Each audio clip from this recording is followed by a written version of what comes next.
Bonjour et bienvenue dans cette vidéo sur les huiles essentielles. Voulez-vous tout savoir sur les huiles essentielles? Alors vous êtes au bon endroit.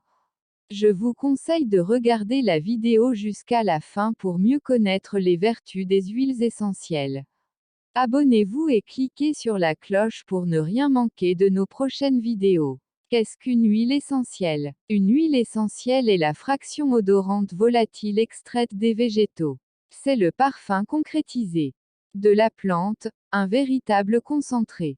Elle peut être extraite de différentes parties d'un végétal, les feuilles, ex, eucalyptus, les fleurs, ex, camomille, l'écorce, ex, la cannelle, le bois, ex, le cèdre, le zeste, ex, le citron, et bien d'autres encore, les graines, les baies, les fruits, le bulbe. Vous avez forcément déjà été en contact avec certaines huiles essentielles.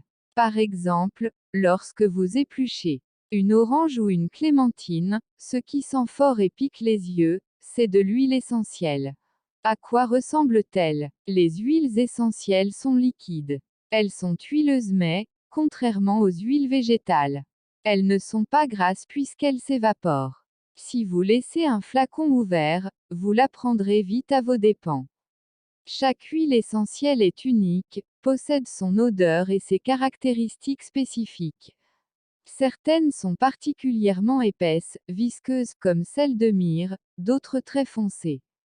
En général, elles sont de couleur jaune, mais certaines se distinguent. Les huiles essentielles de camomille allemande et de tanésie sont bleues, celles de sarriette, rouge, la bergamote est d'un trait joli vert pâle, linule, vert émeraude, une belle palette de couleurs.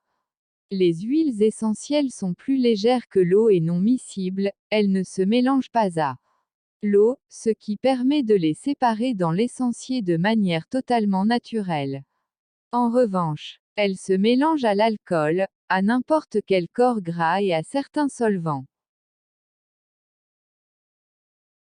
Pourquoi y a-t-il des huiles essentielles dans les plantes? Les plantes survivent grâce à leurs huiles essentielles. Étant donné qu'elles ne peuvent se déplacer pour se mettre à l'abri, il leur fallait inventer un système de protection extrêmement efficace, antibiotiques, antisolaires, etc. Ce sont elles, finalement, qui ont imaginé l'aromathérapie. Les huiles essentielles leur servent à séduire les insectes pollinisateurs, à se protéger des brûlures solaires, des prédateurs et des maladies, et enfin à guérir blessures, attaques diverses. De quelle partie de la plante sont extraites les huiles essentielles? Tout dépend. Lorsqu'on extrait une huile essentielle, on emploie rarement la plante entière.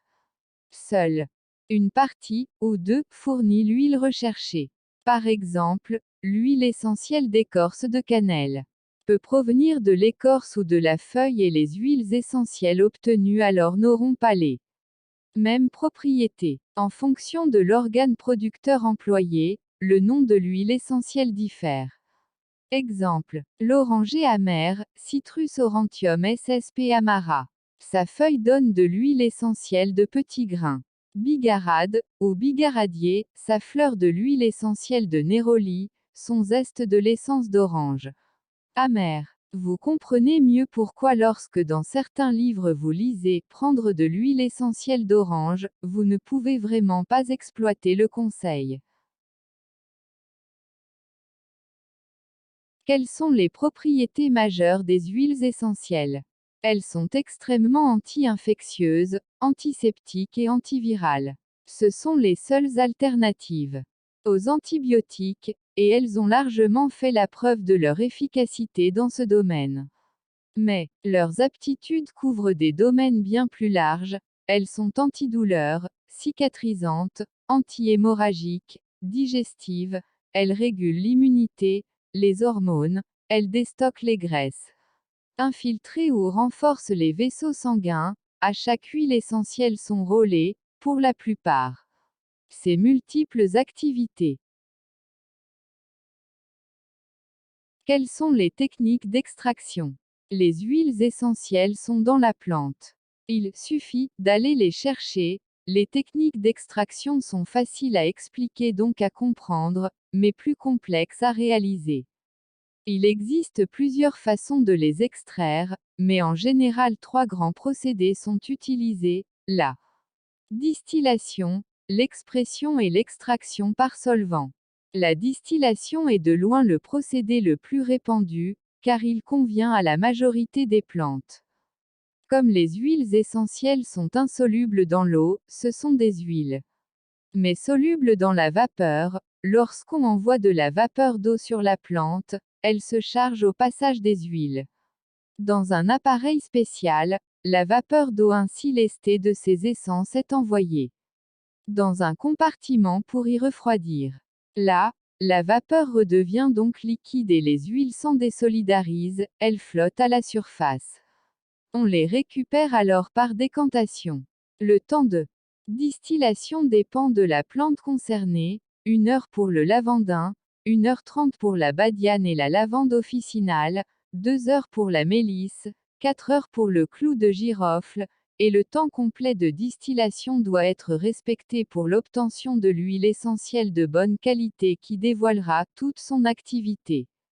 À titre d'information, la distillation dure à peine 30 minutes pour les huiles essentielles des lessiviers, ces derniers se fichent éperdument des qualités thérapeutiques des huiles essentielles, seule leur fraction odorante les intéresse.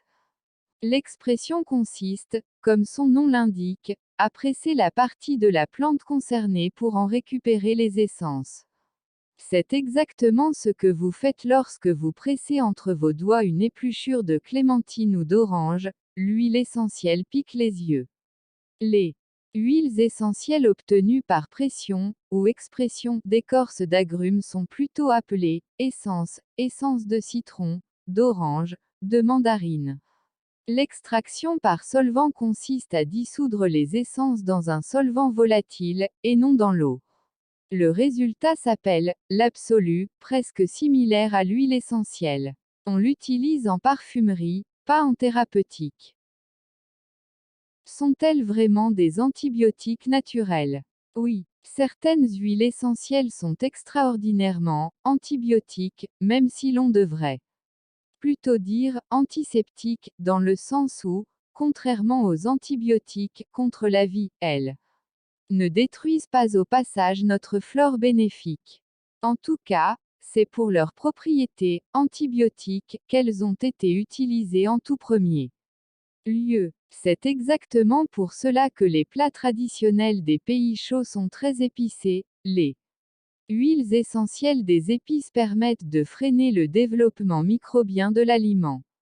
C'est aussi pour cette raison que les hommes emploient les huiles essentielles depuis des millénaires, sous forme de fumigation ou de friction.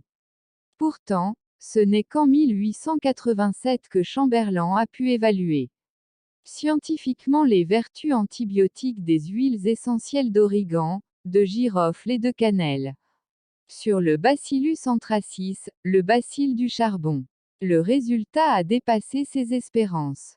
Par la suite, dans l'histoire de l'aromathérapie, de nombreuses études ont rapporté la mort de microbes courants comme des plumes meurtriers, diphtérie, typhoïde, colibacilles et autres streptocoques. Tous succombent aux huiles essentielles. Les travaux ont toujours mis en évidence le très large spectre d'action des huiles essentielles. Une toute petite huile peut combattre efficacement de nombreux germes redoutables.